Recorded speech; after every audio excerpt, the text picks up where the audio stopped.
శుభమస్తు. శ్రీరామ జయం. ఏకాదశి ఉపవాస తిథి, ఏకాదశి పర్వదినం.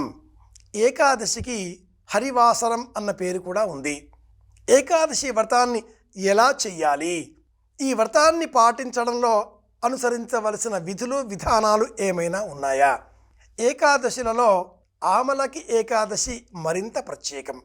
ఈ ఫాల్గుణ మాసంలో శుక్లపక్షంలో వచ్చే ఏకాదశికి ఆమలకి ఏకాదశి అని ఎందుకన్నారు? ఆమలకి ఏకాదశి సందర్భంగా పాటించవలసిన ప్రత్యేకమైన నియమం ఏదైనా ఉందా? ఏకాదశి ఉపవాస తిథి.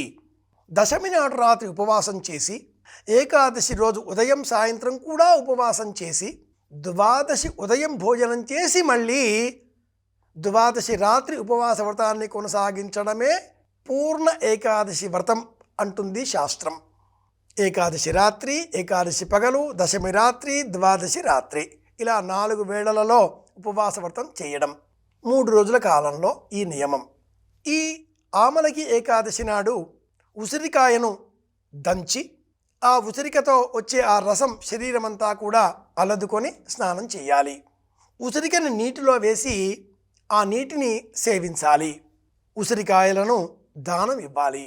ఉసిరిక పైన కాసింత పెచ్చ అలా కొద్ది భాగం తొలగించి, ఆవు నేతితో దీపం వెలిగించి, లక్ష్మీనారాయణ స్వామి వారిని స్మరించుకొని విష్ణు సహస్రనామ స్తోత్రాన్ని పారాయణ చేయాలి.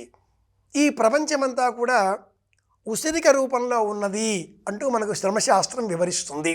కపిత్థాకార భూగోళా అన్నప్పటికీ ఉసిరిక ఈ భూమండల రూపానికి దగ్గరలో ఉంటుంది. ఉత్తర దక్షిణ ధ్రువములు కాస్త దగ్గరగా వత్తబడినవిగా రేఖలతో గీతలతో కనిపించే ఈ ఉసిరిక 5 రుచుల సమ్మేళనం. ఈ మాసంలోనే విరివిగా లభించేటటువంటి వస్తువు, ఆరోగ్యదాయిని.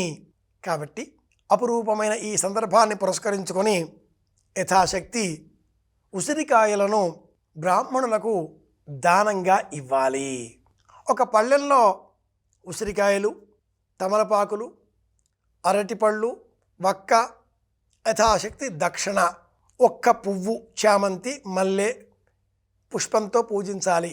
పసుపు కుంకుమలు ఆ పోక చెక్కలకు తాటించాలి. ఇది వారి వారి ఇష్టాన్ని అభీష్టాన్ని అనుసరించి ఉంటుంది.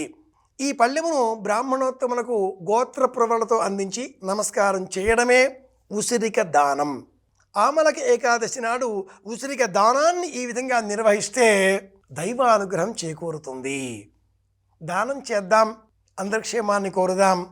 మళ్ళీ కలుసుకుందాం. శుభమస్తు. శ్రీరామ జయం.